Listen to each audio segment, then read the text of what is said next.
Alors, cette année, on explore le concept de chiffre significatif autant en chimie qu'en physique. Alors, ce concept de chiffre significatif est fort important en sciences puisqu'il nous permet de donner des précisions lors d'un traitement de données, que ce soit des données de laboratoire ou des données dans un problème écrit. Donc, on va apprendre aujourd'hui comment ça fonctionne, les chiffres significatifs, en quoi ça consiste, et puis les règles d'application qui s'appliquent à ce concept. Alors, tout d'abord, les chiffres significatifs, ce sont des chiffres que nous connaissons avec certitude, mais aussi le premier chiffre incertain sur une mesure. Ce premier chiffre incertain correspond à la valeur de position de l'incertitude sur la mesure. Donc, quand je travaille en laboratoire, comme on a vu précédemment, les instruments de mesure possèdent une incertitude, c'est-à-dire une marge dans laquelle une mesure est certaine. Par exemple, alors si je mesurais une pomme, la masse d'une pomme sur une balance électronique, qui est un instrument numérique, alors l'incertitude sur la mesure de ma balance associée à ma balance électronique serait de 0,1 g. Cette incertitude, comme on a vu précédemment, correspond à la plus petite division de mesure disponible sur mon appareil numérique, puisque j'ai une balance électronique ici. Donc, la masse de ma pomme sur la balance électronique serait de 25,5 g. Alors, il y a des chiffres certains que je connais. Donc, 25, c'est un chiffre certain.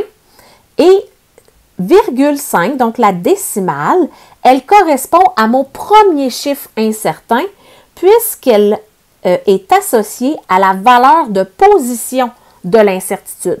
Donc, mon incertitude, c'est au dixième près. Donc, la mesure de ma pomme devra être au dixième près. Alors, il y a certaines règles qui concernent les chiffres significatifs et qui nous permettent de déterminer le nombre de chiffres significatifs à l'intérieur d'une valeur, d'une mesure. Donc, quand on va travailler avec des chiffres significatifs, on doit toujours prendre des mesures qui ont une unité de mesure qui sont associées à elles. Donc, peu importe l'unité de mesure, il y a des chiffres significatifs qui vont être associés avec cette valeur numérique. Donc, tout d'abord, si le chiffre n'est pas un 0, donc si j'ai affaire à 1, 2, 3, 4, 5, 6, 7, 8, 9 comme chiffre, c'est un chiffre significatif. Le chiffre 0, c'est quelque chose qui est particulier, c'est un chiffre qui est particulier. Donc, si les zéros terminent un nombre, on dit qu'ils sont significatifs. Pourquoi? Parce qu'ils me permettent de donner de la précision sur ma mesure. Par exemple, si j'avais 26,10 g, alors le zéro que j'obtiens ici me donne une précision. Donc, ce zéro-là, il est significatif. Donc, je le garde avec moi, je le compte dans mon nombre de chiffres significatifs. Ici, j'aurais combien de chiffres significatifs? J'aurais 1, 2, 3, 4 chiffres significatifs. Donc, si je l'écris au-dessus comme ça, on dirait qu'il y a ici 4 CS, 4 chiffres significatifs. Si on parle des zéros débutants un nombre, on dit qu'ils ne sont pas significatifs. C'est-à-dire qu'ils ne vont pas compter comme des chiffres qui ont de l'importance. Par exemple, si j'avais la mesure 0,015 cm, alors mes zéros qui sont ici au début de la mesure ne sont pas significatifs. Pourquoi? Parce qu'ils ne me permettent pas d'avoir de la précision. Ils me donnent un ordre de grandeur sur ma mesure. Si je transformais cette valeur-là en notation scientifique, j'obtiendrais 1,5 fois 10 à la moins 2 cm. Et on voit à ce moment-là que le 1 et le 5 sont significatifs. Les deux zéros que j'avais au départ ne sont pas là. Je ne les mets pas dans ma notation scientifique. Ils disparaissent parce que quand je fais une notation scientifique, je dois avoir un nombre compris entre 1 et 9,999999. Donc, Ici, j'aurai 2 chiffres significatifs.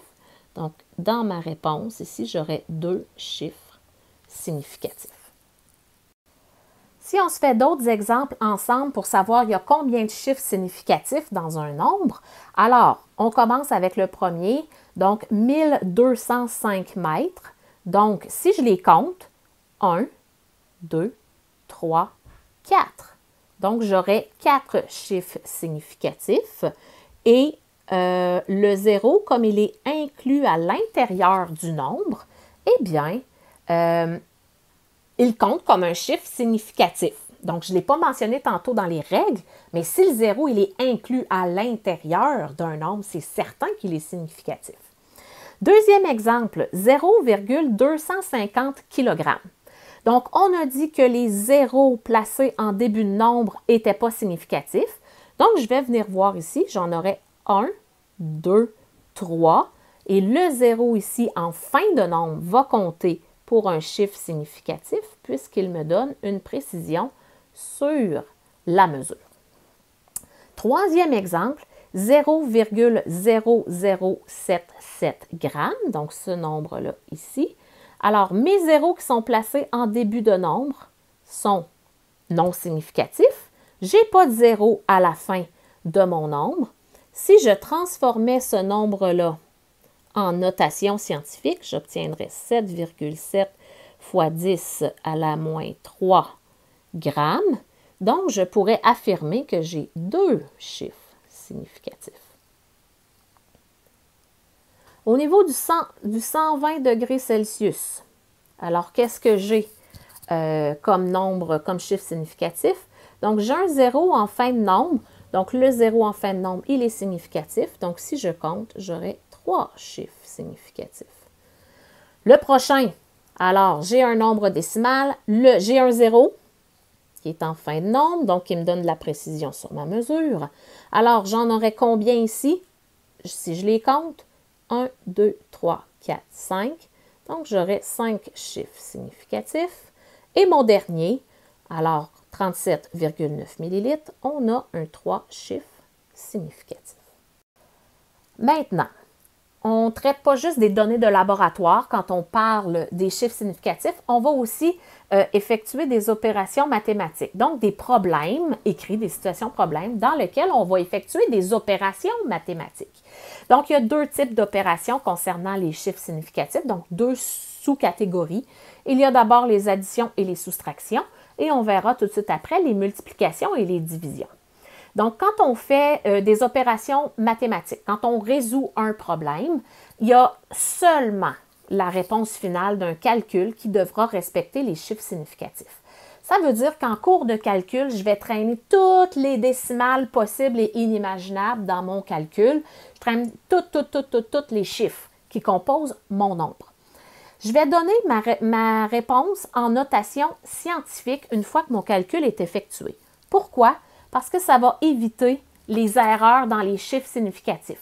Je ne vais pas me demander, est-ce que j'en ai assez, est-ce que j'en ai pas assez, est-ce que j'avais des zéros en avant, des zéros en arrière dans mon nombre. Donc, en notation scientifique, ça évite les erreurs.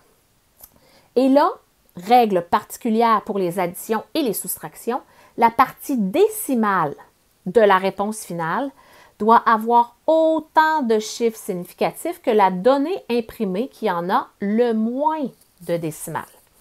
Alors, si on se fait un exemple ensemble, alors, si j'additionne 2 volumes, donc 175,5 ml plus 10,25 ml, si on pitonne ça sur notre calculatrice, on obtient 186 ml. Donc, ce que je vais faire, c'est que je vais d'abord regarder la partie décimale de ma réponse, de mes données, pardon. Alors ici, je vais voir, j'ai une décimale dans 175,5 ml et dans 10,25 ml, j'ai 2 décimales. Ça veut dire quoi? Ça veut dire que dans ma réponse finale, j'aurai une seule décimale. Pourquoi? Parce que ma donnée qui en comporte le moins en a seulement une décimale. Donc, j'ai respecté mes chiffres significatifs à ce niveau-là. Donc, dans une addition, je dois je me dois de respecter la partie décimale dans ma réponse finale et d'avoir autant de décimales que la donnée imprimée qui en a le moins dans mon problème.